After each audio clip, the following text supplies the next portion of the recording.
जय श्री कृष्णा, राधे राधे। कल से नवरात्रे शुरू हैं और हमारी चैत्र की नवरात्रियां गर्मियों के महीनों में आती हैं। तो हमें किस तरह का ध्यान रखना है जिससे हमारे लाला लड्डू गोपाल जो हमारे घर में हमारे बाल स्वरूप या किसी के भी समान विराजित हैं उन्हें भी कोई प्रॉब्लम ना हो, और माता रानी जो हमारे घर पर आ रही हैं वो भी खुशी खुशी हमारे घर में आएँ। तो इसकी सबसे पहले जो विधि शुरू होती है ना, उसमें कोई स्पेसिफिक चेंजेस नहीं है। जैसे आप अपने घर में एक बड़े पैमाने पे चौकी लगाते हैं या छोटे पैमाने पे चौकी लगाते हैं, मेन हम यहाँ पर जो बात करेंगे वो लड्डू गोपाल की करेंगे। लड्डू गोपाल मेरे घर में जब उन्हें मैं सुबह उठाती हूँ, मेरे पास 2 लड्डू गोपाल हैं, एक बड़े हैं एक छोटे हैं। छोटे लड्डू गोपालों की सेवा आसानी से की जा सकती है, मतलब उनका श्रृंगार का सामान या फिर उनकी ड्रेसेस, स्पेसिफिकली ड्रेसेस कहूँ तो आराम से हर रंग में मिल जाती है, पगड़ी मिल जाती है। बड़े लड्डू गोपाल जो मेरे पास हैं 10 नंबर के, वो मैंने बड़े चाव से ले तो लिए। अब सबसे ज़्यादा समस्या आती है उनको स्पेसिफिक कलर के कपड़े पहनाने में, क्योंकि उनके साइज़ के कपड़े बाज़ार में आसानी से नहीं मिलते। या तो मुझे किसी बच्चे के जो न्यू बॉर्न बेबी है उसके कपड़े लेने पड़ते हैं अगर नया वस्त्र पहनाना है, या फिर सिलवाने पड़ते हैं। सिलवाने में भी लोग जो चीज़ें हैं वो इतनी इंटरेस्ट से यहाँ सिलते नहीं, क्योंकि मैं गोवा में रहती हूँ तो मुझे यहाँ पे समस्या आती है। लेकिन चलिए, जैसा भी है, भगवान ने हमारा हिसाब किताब किया है, हमें अपनी सेवा के लिए चुना है, तो वो ज़रूर इस समस्या का समाधान भी कर ही देते हैं। इसी वजह से मेरे पास कुछ कपड़े हैं जो मेरी यहाँ की भाभी ने, उनकी मम्मा ने मेरे लिए सिले थे।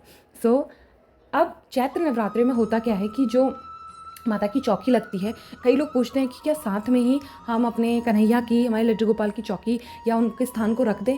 तो देखिए, अगर आपने वहाँ पर माता रानी के दरबार में 9 दिन का पूरा अखंड दिया जलाया तो वहाँ पे आसपास ताप ज़्यादा होता है, जिससे लड्डू गोपाल को थोड़ी सी गर्मी ज़्यादा लग सकती है, क्योंकि चैत्र के नवरात्रे हैं। तो उन्हें कपड़े हल्के फुल्के ही पहनाइए, वस्त्र और जो उनका श्रृंगार कीजिए वो उसी तरह से कीजिए, लेकिन उनके पास ना बिठाकर आप उन्हें उनके ही स्थान पर बिठाइए, ताकि उन्हें गर्मी का, ताप का आभास ना हो। क्योंकि मैं तो अपने लड्डू गोपाल को चेतन मानती हूँ, जड़ नहीं मानती, तो उनमें प्राण है और ताप के पास बैठने में उन्हें थोड़ी सी समस्या हो सकती है। माता रानी का जब हम पूजन करते हैं, तो अगर आप बहुत ही बड़े पैमाने पे माता रानी की पूजा कर रहे हैं और आपके पास एक से ज़्यादा लड्डू गोपाल है, तो आप चाहें तो पहले माता रानी की पूजा करें, फिर अपने कन्हैया को उठा सकते हैं। वरना पैलरी भी कन्हैया को उठा के पहले स्नान करा के, उन्हें मैं हर बार जब भी स्नान कराती हूँ तो पात में फूल या फिर तुलसी का पत्ता रखकर सात्विक बनाकर चंदन से, और भगवान की चंदन से या कभी नॉर्मल जल से भी सेवा कर देती हूँ, क्योंकि गोवा में थोड़ा मॉइस्चर का मौसम रहता है। लेकिन मैं हमेशा मेक श्योर करती हूँ कि इत्र का मालिश कर कर ही उन्हें वस्त्र पहनाऊँ, जिससे आसपास उनके सुगंधित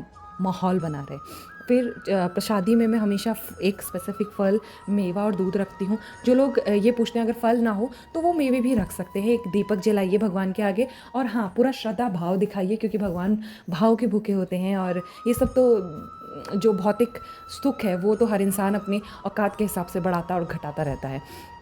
अब माता रानी की अगर चौकी आपने लगाई है और बड़े पैमाने पे लगाई है, बहुत सारा सामान वहाँ पे रखा हुआ है, तो मेक श्योर कीजिए कि चीज़ें खंडित ना हों। क्योंकि हम बार बार लड्डू गोपाल को उठाते, भोग लगाते हैं, वस्त्र पहनाते हैं, स्नान कराते हैं, लेकिन जो माता रानी के आसपास की चीज़ें होती हैं वो 9 दिन तक अखंड तरीके से रखी जाती हैं, चाहे वो अखंड दिया है, चाहे जौ बीजी है, या चाहे कलश स्थापित है। तो मेक श्योर कीजिए कि हर चीज़ अपने तरह से स्पेसिफिकली रहे और किसी तरह की किसी को बाधा ना आए। तो इस केस में हम लोग लड्डू गोपाल की सेवा भी साथ साथ में कर लेंगे, और हमने हमारी जो माता रानी 9 दिन के लिए हमारे घर में आमंत्रित की हैं उनका भी पूजन पाठ अच्छे से हो जाएगा। साथ ही मैं एक और चीज़ आपके साथ शेयर करती हूँ कि अगर 9 दिन अलग अलग कलर के नए नए वस्त्र पहनाने के लिए आपके पास नहीं है, तो मेक श्योर ये करना है कि वस्त्र जो हों वो धुले हुए हों। और मैं भी यही मेक श्योर करती हूँ कि वस्त्र धुले हुए हों और ऐसे हों जो भगवान के चेहरे को मुस्कान दे, मतलब ब्राइट हो। और फिर सब कुछ राधे राधे, क्योंकि भगवान की मर्ज़ी के अनुसार ही हम सब चलते हैं। तो मैं हर बार ये कहती हूँ, जो होता है उनकी इच्छा से होता है, हम तो बस हाथों की कठपुतलियाँ हैं। आज का ये जो स्पेशल मैंने बनाया, ये उन्हीं सब समस्याओं को लेकर बनाया जो मुझे नवरात्रों में आई, और जब मैंने इसका समाधान ढूंढा तो मैंने पाया कि हम सबको भी इसका इसी तरह से समाधान करना चाहिए। मेरी एक नोन है कोई, उन्होंने लड्डू गोपाल रखे हुए थे और उनके साथ आई थिंक यही मिस्टेक हुई थी कि उन्होंने साथ में अखंड जोत के रख दिए थे, जिससे वो छोटे थे तो उनको ताप लगने की वजह से तो साइड से थोड़े से ब्लैकिश हो गए थे, जिसे बाद में उन्हें पॉलिश कराना पड़ा।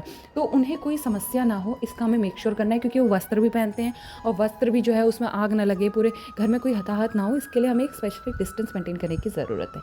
आशा करती हूँ आपको ये वीडियो समझ आई होगी और अच्छी लगी होगी। अगर हाँ तो लाइक, कमेंट और सब्सक्राइब, क्योंकि मैं माधव से जुड़ी हूँ और जो लोग मुझसे जुड़ना चाहते हैं वो माधव के ही जुड़े हुए लोग होंगे। तो आज की वीडियो यहीं पर एंड करती हूँ। आप अपना और अपने लड्डू गोपाल का ख्याल रखिए। आप सभी को हैप्पी नवरात्रे और जय श्री कृष्णा, राधे राधे।